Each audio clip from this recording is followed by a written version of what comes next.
Okay student, आज हम बात करेंगे एनसीईआरटी चैप्टर 1 एक्सरसाइज 1.1। पिछली वीडियो में हमने आपको इंट्रोडक्शन दिया था, इसमें हम क्वेश्चंस की बात करेंगे। पार्ट 1 में सबसे पहले क्वेश्चन 1 की हम बात कर रहे हैं। Determine whether each of the following relation are reflexive, symmetric and transitive. हमें चेक करके बताना है कि रिफ्लेक्सिव, सिमेट्रिक और ट्रांजिटिव रिलेशन वर्क कर रहे हैं या नहीं कर रहे हैं।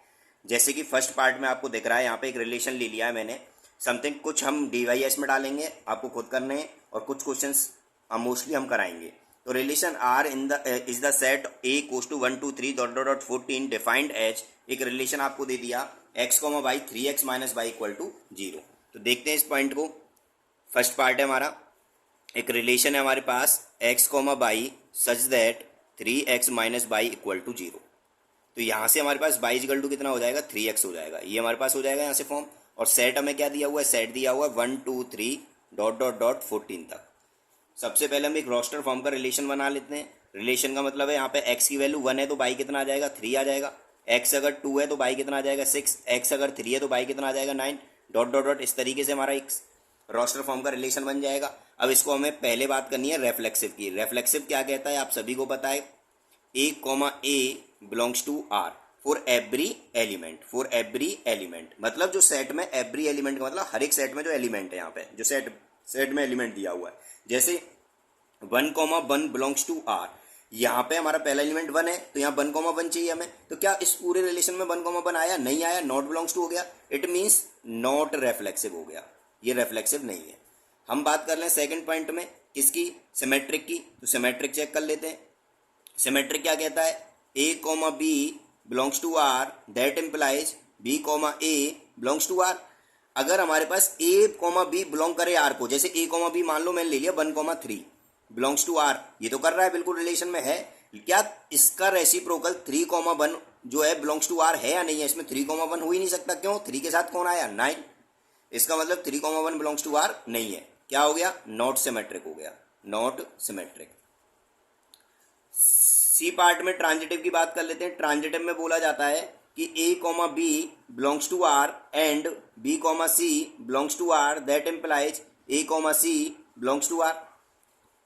अगर a, b बिलोंग कर रहा है, b, c भी बिलोंग कर रहा है, तो क्या a, c बिलोंग करेगा या नहीं करेगा रिलेशन को? तो देखते हैं। सबसे पहले मान लो मैंने ले लिया 1, 3 बिलोंग्स टू आर एंड 3 से स्टार्ट होने वाला कौन है इसमें, 9। 3, 9 बिलोंग्स टू आर, आपको दोनों दिख रहे होंगे, 1, 3 और 3, 9 रिलेशन में आ रहे हैं। तो हमें क्या चाहिए, a, c, a 1 और c 9। तो 1, 9 बिलोंग्स टू आर करेगा नहीं करेगा? देखो 1 के साथ केवल 3 पॉसिबल है, 9 तो पॉसिबल ही नहीं है। इसका मतलब नॉट बिलोंग हो गया। जब ये नॉट बिलोंग हो गया तो क्या हो गया, नॉट ट्रांजिटिव हो गया, नॉट ट्रांजिटिव। बात क्लियर होगी आपकी, फर्स्ट पार्ट आपको क्लियर होगा, समझ में भी आ गया होगा। अब चलते हैं हम, जो इसका सेकंड पार्ट है वो हमने रखा है। इसका सेकंड पार्ट जो है डीवाईएस में रखा है, आपको वो खुद सॉल्व करना है, ठीक है। उसमें कुछ खास पूछा नहीं गया, इसी रिलेशन को हम रोस्टर फॉर्म में बदलने के बाद खुद सॉल्व करेंगे। अब हम चलते हैं अपने थर्ड पार्ट पर। तो थर्ड पार्ट हमारा दिया हुआ है relation R in the set A equals to 1 2 3 dot dot dot 6 तक दिया हुआ है। एज आर इक्वल्स टू एक रिलेशन है x, y is divisible y x, y is divisible y x। तो इसको देखते हैं थर्ड पार्ट को हम। जो हमारे पास रिलेशन है वो क्या दिया हुआ है, एक रिलेशन दिया हुआ है हमें। जो रिलेशन है वो कह रहा है R is equal to x, y such that y is exactly, मतलब एक्स वाई को एग्जैक्टली काट रहा है, ठीक है ना। जब काट रहा है तो किस तरीके का हमें फॉर्म लेनी है, और सेट हमें दिया हुआ है 1 2 3 4 5 6, ये सेट दिया हुआ है, ठीक है। हम बात कर रहे हैं थर्ड पार्ट की। तो पहला जो हम बात करते हैं यहाँ पे रिलेशन को रोस्टर फॉर्म में बदलने के लिए। तो रोस्टर फॉर्म क्या कहेगी, देखो सबसे पहले 1, 1 आ सकता है, 2, 2 आ सकता है, 3, 3 आ सकता है, 4, 4 भी आ सकता है, 5, 5 भी आ सकता है, 6, 6 भी आ सकता है। क्योंकि आपको दिख रहा है जो 1 है ये 1 को काट देगा, 2 2 को काट देगा, 3 3 का काट देगा। इसका मतलब यहाँ पे रिलेशन हमारे पास कंप्लीटली बनते जा रहे हैं। अब देखो क्या मैं 1, 2 भी लिख सकता हूँ, 1 का डिवाइड 2 में करूंगा तो एग्जैक्टली जा सकता है। तो 1 के साथ तो 3 भी आ सकता है, 1 के साथ 4 भी आ सकता है, 1 के साथ 5 भी आ सकता है, और 1 के साथ 6 भी आ सकता है। ये बात क्लियर होगी। और देखिए और क्या आ सकता है, 2 के साथ क्या आ सकता है, 4 आ सकता है, 2 के साथ क्या आ सकता है, 6 आ सकता है, 3 के साथ क्या आ सकता है, 6 आ सकता है, ठीक है। बाकी हमने सब ले लिए हैं। तो ये कंप्लीट एक रोस्टर फॉर्म का रिलेशन बन गया। अब हमें चेक करना है रेफ्लेक्सिव। रेफ्लेक्सिव क्या कहता है, a, a belongs to R. आप क्लियरली देख पा रहे होंगे जितने सेट में एलिमेंट हैं उन सबकी डबलेट बनी हुई है, 1 1 2 2 3 3 4 4 5 5 6 6 सबकी डबलेट बनी हुई है। इसका मतलब 1,1 2,2 डॉट डॉट डॉट कहाँ तक 6,6 तक बिलोंग्स टू आर कर रहा है। इसका मतलब इट इज रेफ्लेक्सिव, ये एक रेफ्लेक्सिव है। अब इसकी बात करें हम सेकंड पार्ट में, किसकी, सिमेट्रिक की। सिमेट्रिक क्या कहता है, सिमेट्रिक कहता है ए comma B belongs to R that implies B comma A belongs to R. आपको कोई ऐसा एलिमेंट लेना है जहाँ इसको बिलोंग ना करे, देखते हैं शायद बिलोंग कर भी जाए और नहीं भी करे, दोनों ही बात है। कैसे, जैसे मान लो मेरे पास ये ऑर्डर पेयर दी हुई है 1,2, मैंने ले लिया 1,2 belongs to R, that implies इसका उल्टा करना है 2,1 बिलोंग्स टू आर। अब यहाँ पे चेक करो 2,1 इसमें है कहीं, नहीं है, इसका मतलब नॉट बिलोंग्स टू आर। जब 2,1 इसको बिलोंग ही नहीं कर रहा तो इसका मतलब क्या हो गया, नॉट सिमेट्रिक हो गया, ये सिमेट्रिक नहीं है हमारे पास।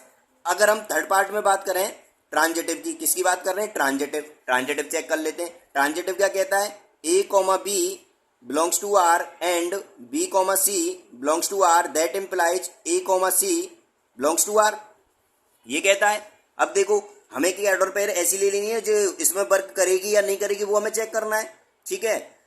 तो देखते हैं, जैसे मान लीजिए मैं ले लेता हूं 1,2, मैंने ले लिया 1,2 बिलोंग्स टू आर, ठीक है, 1,2 दिख गया होगा।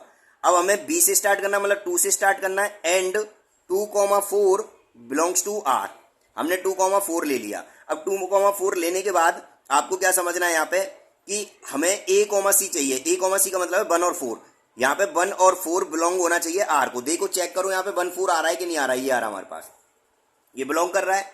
हम हर एक एलिमेंट को चेक कर सकते हैं किस फॉर्म में ये जा रहा है, किस फॉर्म में ये नहीं जा रहा, ठीक है। और कोई भी एलिमेंट आप चेक कर सकते हो इस रिलेशन के अंदर कि आपको कंप्लीटली मिल रहे हैं या नहीं मिल रहे हैं। जैसे मान लीजिए आपने ले लिया 1,3, मैं ले लूंगा 1,3 बिलोंग्स टू आर एंड 3 से स्टार्ट होने वाला कौन है, 6 है, 3,6 बिलोंग्स टू आर।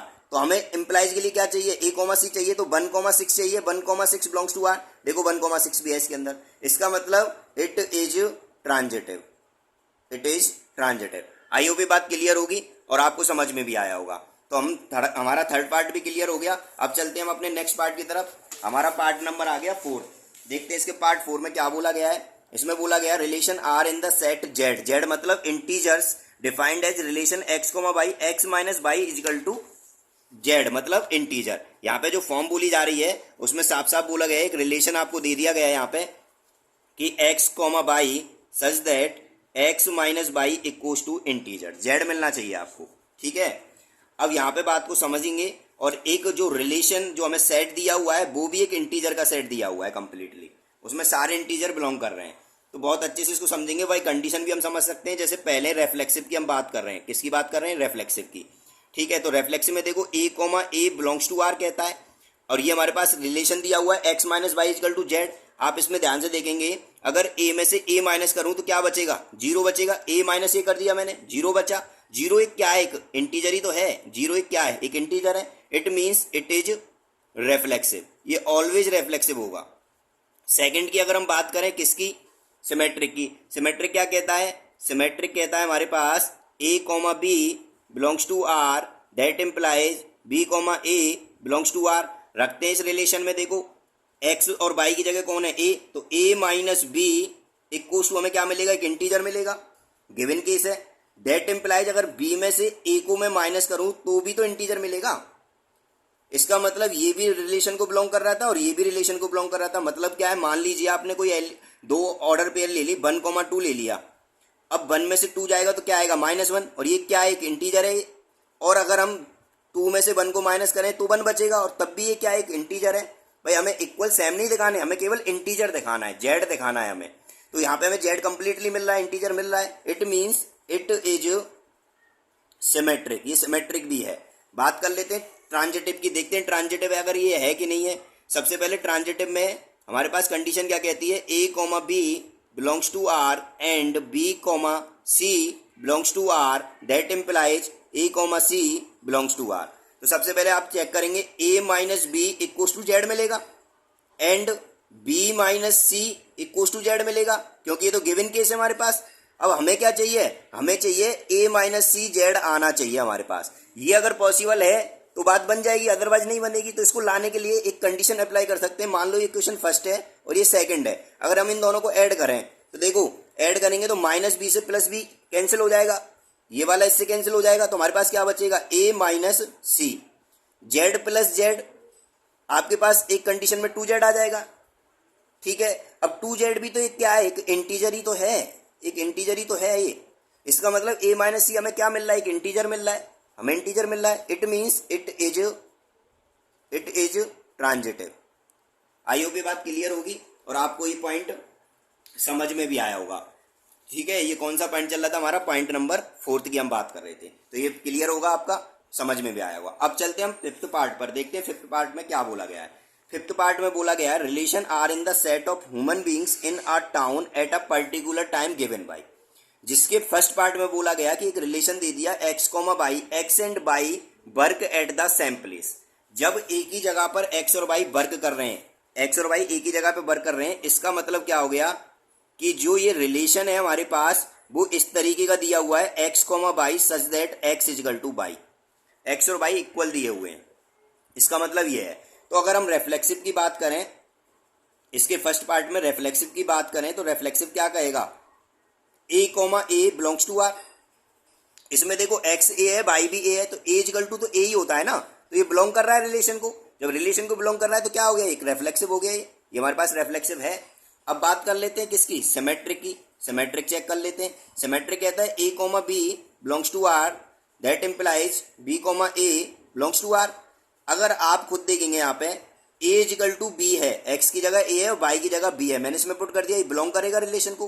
तो अगर बी इजकल टू ए करूं तब भी तो ये बिलोंग करेगा, ए इक्वल बी रख लें या बी इक्वल ए रख लें तो बिलोंग तो कर रहा है।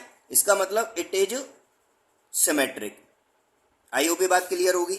अब थर्ड पार्ट की बात कर लेते हैं इसके, ट्रांजिटिव की। ट्रांजिटिव है या नहीं चेक करते हैं। A comma B belongs to R and B comma C belongs to R that implies A comma C belongs to R. अब देखें यहाँ पे ए इक्वल क्या हो जाएगा, बी हो जाएगा, एंड बी इक्वल क्या हो जाएगा, सी। अब यहाँ पे आप आराम से देख सकते हो ए के इक्वल बी है, बी के इक्वल सी है, तो ए के इक्वल क्या होगा, सी भी तो होगा। इसका मतलब ये रिलेशन को बिलोंग कर रहा है, it is transitive. I hope बात क्लियर होगी फर्स्ट पार्ट की। फिफ्थ पार्ट के फर्स्ट पार्ट की हम बात कर रहे हैं, वो बात क्लियर होगी। अब चलते हैं हम अपने नेक्स्ट पार्ट पर, देखते हैं बी पार्ट में क्या बोला है। X and y live in the same direction. इसका मतलब इस पॉइंट को हम डाल देते हैं डी वाई एस में, क्योंकि जो ये आपका फर्स्ट पार्ट था उसी की तरह आपको ये सॉल्व करना है, कोई प्रॉब्लम नहीं होनी चाहिए। अब हम चलते हैं अपने सी पार्ट पर। सी पार्ट में बोला गया x comma y, x is exactly 7 centimetre taller than by. जो एक्स है वो बाई से 7 सेंटीमीटर लंबा है। इसका मतलब क्या हुआ कि हमारे पास जो केस दिया हुआ है, एक रिलेशन दिया हुआ है सी पार्ट में, फिफ्थ का सी पार्ट, इसमें क्या दिया हुआ है सी पार्ट में कि जो आपके पास रिलेशन है वो ऐसा है x comma y such that x equal to y plus 7। ये आपके पास कोई रिलेशन दिया हुआ है, ठीक है। तो यहाँ पे इस क्वेश्चन को भी हम कंडीशन के थ्रू सॉल्व करेंगे। तो फर्स्ट पार्ट में हम बात कर रहे हैं रेफ्लेक्सिव की, तो रेफ्लेक्सिव देखते हैं कैसे हमें सॉल्व करना है। रेफ्लेक्सिव में कंडीशन कहता है ए comma A belongs to R, a comma A belongs to R. तो इसमें चेक करते हैं एक्स भी ए है और वाई भी ए है, तो a equal to a plus 7 ऐसा पॉसिबल है, नहीं है। It means it is not reflexive, ये रेफ्लेक्सिव नहीं है। बात करते हैं सिमेट्रिक की। सिमेट्रिक चेक कर लेते हैं। सिमेट्रिक कहता है ए comma B belongs to R that implies B comma A belongs to R. अब देखो यहाँ पे ए और बी हमारे पास एक्स और वाई है, इसका मतलब ए इजकल टू क्या है, बी प्लस 7। ये तो गिवन केस है, ये तो बिलोंग्स करेगा रिलेशन को, बिल्कुल कर रहा है। जब ये बिलोंग कर रहा है तो ये भी करेगा। लेकिन अगर मैं इसको रेसिप्रोकल कर दूं b इजिकल टू, क्योंकि x की जगह b है और y की जगह a है, तो a प्लस 7 ऐसे बनेगा। क्या ये बिलोंग करेगा रिलेशन को, बिल्कुल नहीं कर सकता। क्यों नहीं कर सकता, यहाँ पे आपको पता है a बड़ा है b से, क्या b बड़ा हो जाएगा a से, नहीं हो सकता, नॉट पॉसिबल, क्योंकि एक बड़ा पहले से ही हो गया, a बड़ा हो गया, इसका मतलब b तो अब छोटा हो गया ना, तो b बड़ा नहीं हो सकता। तो ये क्या हो गया, नॉट बिलोंग्स टू रिलेशन। तो क्या हो गया, नॉट सिमेट्रिक हो गया। ये बात आपको समझ में आ गई होगी, ये सिमेट्रिक नहीं है। अब बात कर लेते हैं हम इसकी ट्रांजिटिव की। तो ट्रांजिटिव चेक कर लेते हैं। ट्रांजिटिव कहता है a comma B belongs to R and b comma C belongs to R that implies a comma C belongs to R. अब इसी पॉइंट में हम x की जगह और y की जगह a और b है, तो ये रख देंगे। a इक्वल टू क्या हो जाएगा यहाँ से, b plus 7 belongs to R and b और सी एक्स और वाई की जगह रखेंगे तो b equal to c plus 7 belongs to R. ये तो दोनों गिवन केस है, बिल्कुल करेंगे भाई। ए जो है वो बी से बड़ा है और बी कौन से बड़ा था, सी से। अब आप यहाँ पे खुद सोच के बता भी सकते हैं ए इजिकल टू हमें क्या चाहिए, सी प्लस 7 चाहिए। तो ये पॉसिबल है या नहीं है, बिलोंग्स टू आर करेगा या नहीं करेगा, ये हमें चेक करना है। तो कैसे इजीली तरीके से हम चेक कर सकते हैं, यहाँ पे हम ऐसे भी चेक कर सकते हैं। देखो अगर इसी केस में देखूं ए इजिकल टू बी प्लस 7 है तो बी की वैल्यू कितनी है, सी प्लस 7 है, तो मैं इसकी जगह रखूं सी प्लस 7 प्लस 7 तो ए इजिकल टू क्या मिल जाएगा, सी प्लस 14 मिलेगा। इसका मतलब जो ए बड़ा तो है सी से, लेकिन कितना सेंटीमीटर, 14 सेंटीमीटर बड़ा है। ऐसा पॉसिबल नहीं है, हमें कितना बड़ा करना है, केवल 7 सेंटीमीटर। इसका मतलब ये इसको बिलोंग नहीं कर रहा। जब इसको बिलोंग नहीं कर रहा तो क्या हो गया, नॉट ट्रांजिटिव हो गया, नॉट ट्रांजिटिव। आई होप ये बात क्लियर होगी। फिफ्थ का सी पार्ट भी आपको समझ में आया होगा।